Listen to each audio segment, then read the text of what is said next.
Hello दोस्तों, friend नमस्कार। अपने सब कैसन बानी? बहुत अच्छा स्वस्थ मस्त होकर रही। हम भी अच्छा बानी।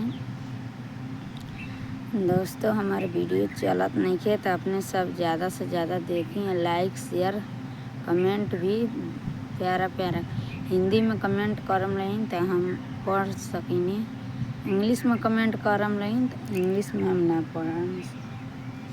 अपने सब ज़्यादा से ज़्यादा भी हमारे वीडियो को देखी और सपोर्ट भी करी, दुलार प्यार दी अपने सब, जो हम भी आगे बढ़ सकें। आप भी लोग के सहारा से आगे आदमी बढ़ सकी। आप लोग सहारा भी दे सकेंगे, अभी सहारा भी नहीं दे सकेंगे। चलिए दोस्तों, मेरे वीडियो में आप लोग बना रहिए। ब्लॉग वीडियो में हमारे चैनल का नाम बा उर्मिला पांडे, ऊपर जाइए सर्च करी।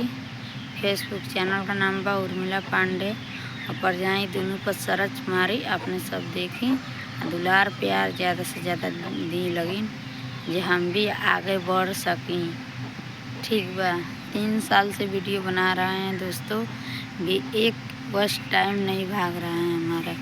तो अपने सब कमेंट में ज़रूर बताई लगी जे कि वीडियो बनावल जाए वस टाइम ज़्यादा से ज़्यादा भागी। अभी हमारे सपोर्ट भी करे लगी, अपने साथ सपोर्ट की बहुत ज़रूरत हुआ। तो चलिए दोस्तों, बहुत लंबा वीडियो हो गया, तो अपने सब दुलार प्यार देते रहिए।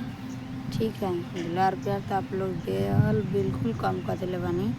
तो अपने सब ज़्यादा से ज़्यादा हमारे वीडियो देखी लगी, अच्छा लगी तो एक लाइक ज़रूर करें, सपोर्ट भी अपने सब करल भूलल मत।